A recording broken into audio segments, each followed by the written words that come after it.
Hello दोस्तों, नमस्ते। और एक गौरीगंज बाजार के ऊपर गीत गावे चलते ही आप सब पसंद करें, लाइक और सब्सक्राइब जरूर करें।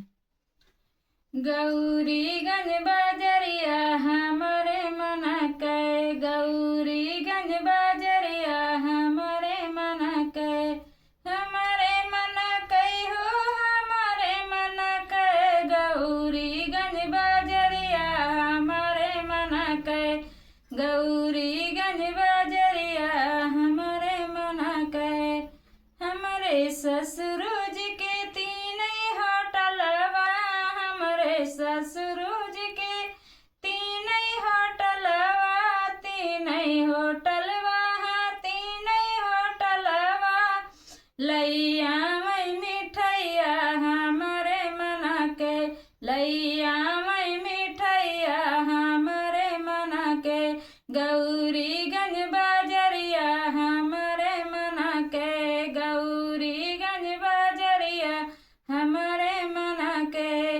हमारे जियठ जी के सोनरा दुकनिया, हमारे जियठ जी के सोनरा दुकनिया, सोनरा दुकनिया, सोनरा दुकनिया, सोनरा दुकनिया, सोनरा दुकनिया, लैया मई झूलनिया हमारे मन के, लैया मई झूलनिया हमारे मन के, गौरीगंज बाजरिया हमारे मन के, गौरीगंज बाजरिया हमारे मन के।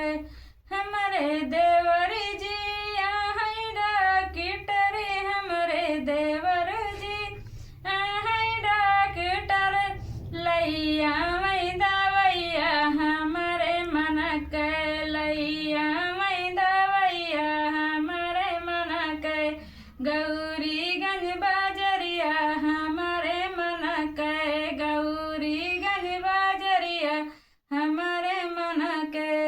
हमारे मन के हो हमारे मन के, गौरीगंज बाजरिया हमारे मन के।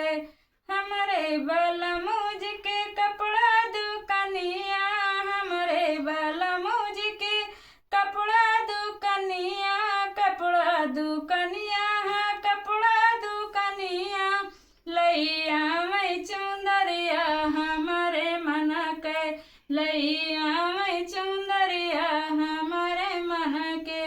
हमारे मन के हो हमारे मन के, लैया मई चुंदरिया हमारे मन के, गौरीगंज बाजरिया हमारे मन के, गौरी